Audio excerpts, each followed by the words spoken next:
مغرور کا محل۔ کسی زمانے میں ایک پہاڑ کی چوٹی پر ایک مغرور آدمی رہتا تھا۔ اس کا نام فراز خان تھا۔ وہ بہت امیر تھا۔ سونا، چاندی، ہیرے، جواہرات اور نوکر چاکر ہر وقت اس کی خدمت میں حاضر رہتے تھے۔ فراز خان نے پہاڑ کی بلندی پر ایک پرتعیش محل بنوایا تھا۔ چمکتی دیواریں، شیشے کی کھڑکیاں اور سونے کے دروازے اس کے محل میں تھے۔ وہ کہتا، میں زمین والوں سے بہت اونچا ہوں، ان کی باتیں میرے کانوں تک نہیں پہنچتی۔ میں نہیں جانتا غریب کیا ہوتا ہے اور اس کی کیا باتیں ہوتی ہیں۔ نیچے گاؤں کے لوگ جب پانی بھرنے یا لکڑیاں کاٹنے آتے تو وہ ان پر ہنستا اور کہتا، تم سب کتنے غریب ہو، مٹی میں رہنے والے لوگ، اور میں آسمان کے قریب رہتا ہوں۔ غرور کی انتہا۔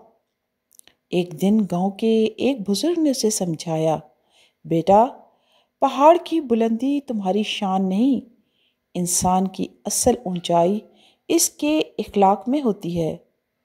فراز خان نے ہنستے ہوئے کہا، میرے محل کی اونچائی ہی میری شان ہے۔ بزرگ نے آہ بھری اور بولے، غرور ہمیشہ انسان کو گراتا ہے، سنبھل جاؤ بیٹا۔ مگر فراز خان کے کانوں پر جوں تک نہ رینگی۔ غرور کی سزا۔ ایک رات آسمان پر بادل چھا گئے۔ بادلوں میں بجلی چمکی، تیز ہوا چلنے لگی اور پھر زلزلہ آیا۔ پہاڑ ہلنے لگا، چٹانیں ٹوٹنے لگیں۔ فراز خان کا سنہری دروازہ زور سے بند ہوا اور محل میں دراڑیں پڑ گئیں۔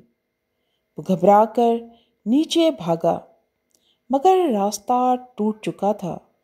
بارش، ہوا، بجلی، سب کچھ اس کے خلاف ہو گئے۔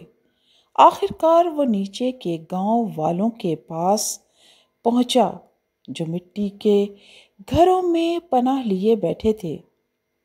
انہوں نے اسے پناہ دی، چادر دی اور کھانا اور پانی کھلایا اور پلایا۔ فراز خان کی آنکھوں میں آنسو آ گئے اور وہ بولا، میں سمجھ گیا ہوں، محل اونچائی نہیں، انسانیت اونچی ہوتی ہے۔ تو دوستو، ہمارے لیے اس کہانی میں سبق یہ ہے، غرور انسان کو بلندی نہیں دیتا بلکہ گرا دیتا ہے۔ بلند وہی ہوتا ہے جو عاجزی سے جیتا اور دوسروں